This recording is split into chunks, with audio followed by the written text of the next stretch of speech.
Now, former Nigerian Bar Association President Yakubu Mekiel has called on the National Assembly to ensure the proposed tax reform bills prioritize the welfare of Nigerians.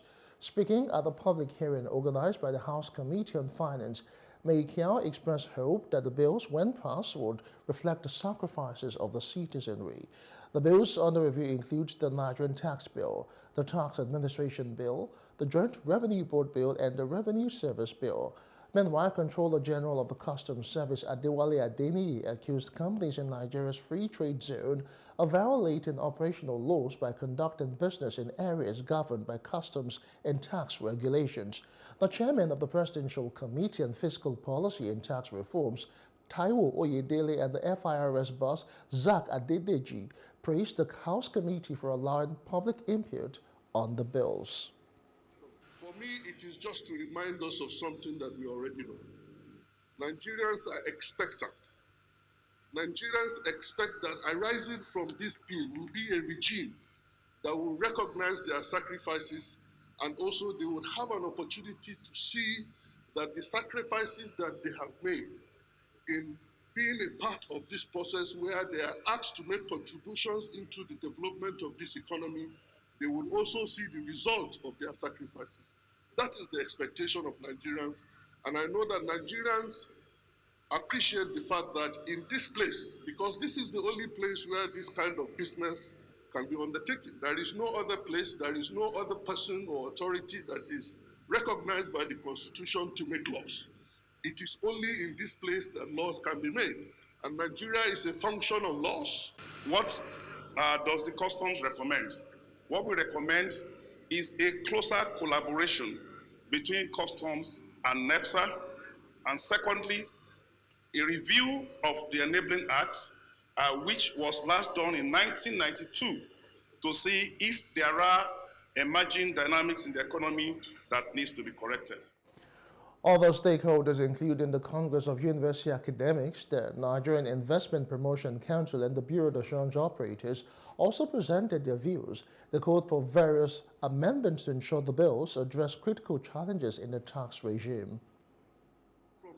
We look forward to the opportunity to have some clarification when the committee is doing their work, and anything that you want us to provide data and the reasoning behind the provisions, will be ready to make those contributions. And so therefore, we thank you very much for this opportunity, and thank you to the Nigerian people. The union opposes the proposed increase in value-added tax, VAT, as outlined in Chapter 6, Part 1, Section 146 of the bill. Instead, it advocates for maintaining the current rate of 7.5%, while expanding the VAT base to include additional taxable items that are not yet covered. This approach will prevent placing an additional financial burden on already impoverished Nigerians who are struggling under the weight of rising inflation.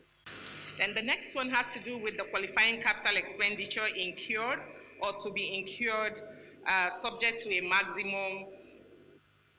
So is a section 169, subsection 4. What it reads is that the application shall be accompanied by a non-refundable fee of 0.1% of the qualifying capital expenditure incurred or to be incurred, subject to a maximum of 5 million naira, and no further fee shall be payable in respect of such application. So for us, for the Commission, we wanted to redraft paragraph 169, subsection 4, and insert a new paragraph 5 to read as follows. Fear of generalization and multiplication of implication of the tax authority might extend their tax burden on licensed bureau de change as centralized by the regulated authorities. The exchange rate volatility in the market, if applied to licensed bureau de change,